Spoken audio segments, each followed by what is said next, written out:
Today I'd like to tell you all about the strangest and sadly wonkiest VR demo I had whilst at Gamescom. Buckle up. The beautiful folks at Rebellion invited me to play two of their upcoming games. First, I spent some time with their new flat-screen action RPG, Atomfall, and let me quickly say this game is very much my jam. It's essentially Fallout, but it's set in the UK, so if Fallout isn't already bleak enough for you, just imagine that same dystopian setup, but based entirely in the gloomy Isles of the United Kingdom. Combat felt great, ammo was sparse, enemies felt like a genuine threat, stealth was encouraged but not essential, the whole thing looked gorgeous, and you could pick up and consume Cornish pasties or potatoes to recover your health, which genuinely made me laugh. Atomfall was great, and I love Rebellion for allowing a VR creator like me to spend a little time with their newest, shiniest flat screen game, because despite not covering them, I do play a lot of flat games. Heck, I'm smashing my way through Black Myth Wukong right now. Above all, I just love video games. Get out of here!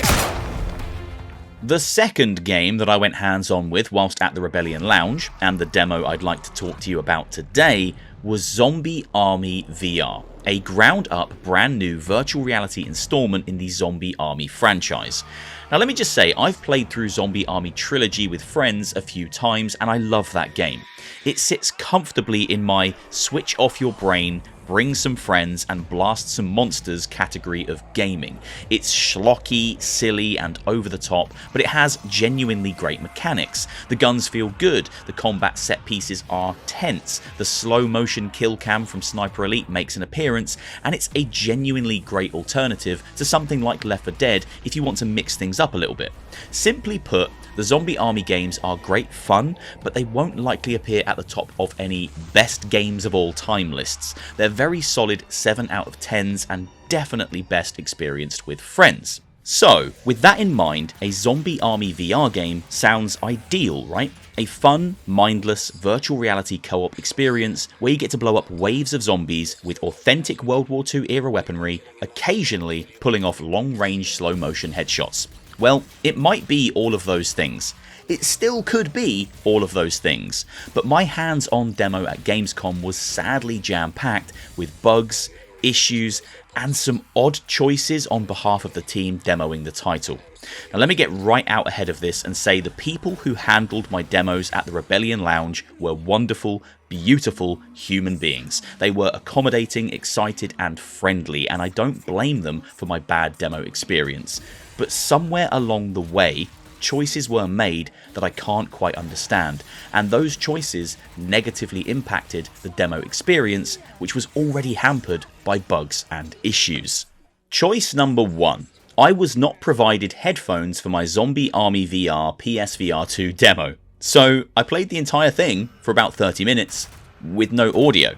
Now this is particularly strange when you consider the fact that across the hall in the Atomfall demo area, everyone was given nice, comfortable, over-the-ear headphones. Why couldn't I have a pair of those for my zombie demo? Guns felt great, but I have no idea what they sound like. Zombies' exploding heads looked really cool, but I don't know if they have a satisfying crunchy noise. And NPC characters delivered fully voice-acted dialogue to me. Or at least that's what the guy running my demo told me. I had to read the subtitles because I had no audio. Sound is such a crucial part of immersing yourself in a game, but it's even more important in VR when audio cues can alert you to a creature sneaking up right behind you. So choosing to offer no audio at all was a strange start.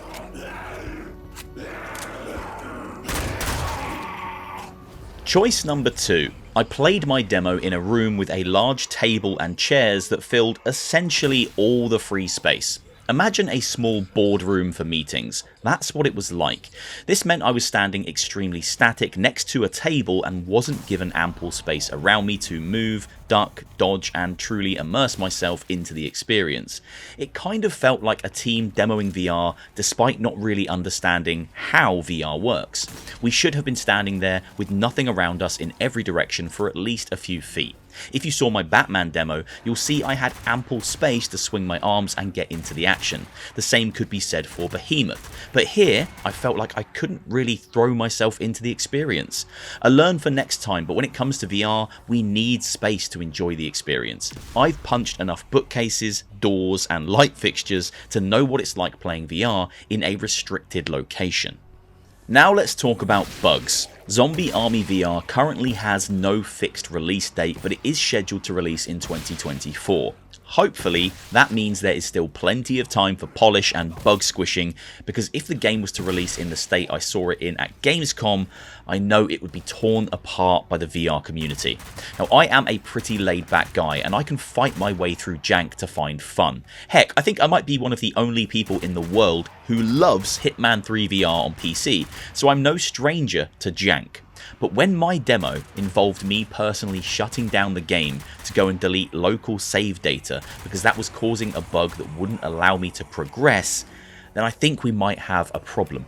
During my 30-minute demo, I encountered laser pointers for menus not appearing. I needed to shut the game down and restart it twice. Putting an SMG into my right shoulder holster during the tutorial meant that I had no main weapon in my shoulder holster when I started the next mission.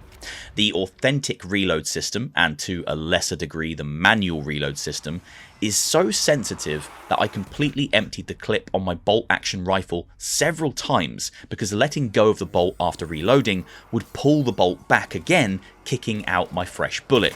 At one point I actually couldn't reload my guns at all and I needed to go into the menus to change my reload settings on the fly. Landmines would instantly detonate in my hands when I pulled the pin. Items on the floor couldn't be picked up easily because I would grab a clip of ammo or my pistol from my belt instead. And the very first time I picked up a pistol in the demo, I physically couldn't put a fresh magazine into the gun. It just wouldn't go in. It kept falling on the floor. Frankly, it was bug ridden. There were bugs all over the place and the team desperately need to call in pest control before release, because if I've learned anything during all these years covering VR content, it's you have to get the launch right. Fixing a game 6 months later or even 1 month later is just too late. Look at Bulletstorm. That initial impression is all VR players remember, and despite the team working tirelessly to fix the product in the months since, they've struggled to bring players back to the game. Now, after all that moaning about all the issues with the demo itself and the bugs that tried to kill my enjoyment, I can finally tell you what the game is like. Well, it's a zombie army game. To its credit, what I played of Zombie Army VR captures the exact same feeling of playing the flat screen Zombie Army games that I spoke about at the beginning of this video. It's mindless, schlocky fun. Hordes of zombies will pour in towards you in each area as you move through the level, and it's your job, either alone or with a friend, to mow them down using authentic feeling World War II weaponry, and that core gameplay is a lot of fun. The zombies themselves aren't bullet sponges and you can pop their heads in quick succession, chaining together kill combos for a higher score, and the game does lean into a very arcadey style of gameplay. The weapons themselves feel great, but without the accompanying audio, it's hard to paint a full picture. I will say, however, that the game offers 3 reload mechanics for weapons, and despite the issues that plague the authentic reload system, it's great to have these kinds of options. We have a simplified arcadey reload that automatically refills the clip for you when you're out of ammo. We have a manual reload that requires you to insert a new clip into the gun, but then it kind of takes control away from you and finishes the reload after slamming that clip in. And then finally, we have the authentic reload, which requires you to go through the whole process, pulling back the bolt, inserting more rounds, slamming the bolt back into place and locking it. If they can iron out the issues with the sensitivity here, it's great to have all these varied options available to us from day one. The same can actually be said for all VR-centric accessibility options. The game seemed well equipped to allow players to engage in the way they want to, with options for smooth turning, snap turning, vignettes, manual grenade throwing or button press throwing.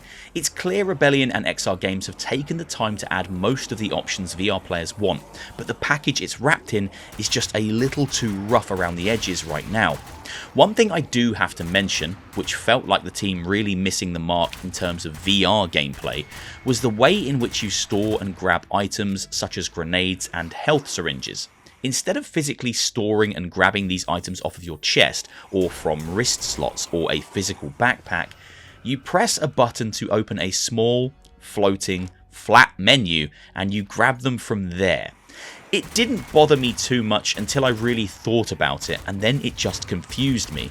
Why go to the trouble of creating 3 different reload mechanics that offer varying levels of realism, without also offering players the ability to physically grab the other gear they've collected from their body? Are we trying to offer ultimate immersion, or aren't we? All in all, I walked away feeling a little dazed and confused by Zombie Army VR. When I was able to get into the action, it played just like I expected it to. I blew away endless lines of zombies, occasionally in slow motion with a cool X-ray kill shot, and occasionally with a melee weapon that allowed me to smash their heads up close and personal, and I did this until I made my way to the boss at the end of the level. It felt like Zombie Army, it looked like Zombie Army, and I assume it sounds like Zombie Army, but I couldn't say for sure because I played in absolute silence. If you enjoy the flat screen Zombie Army games, it looks like we're getting exactly that in VR.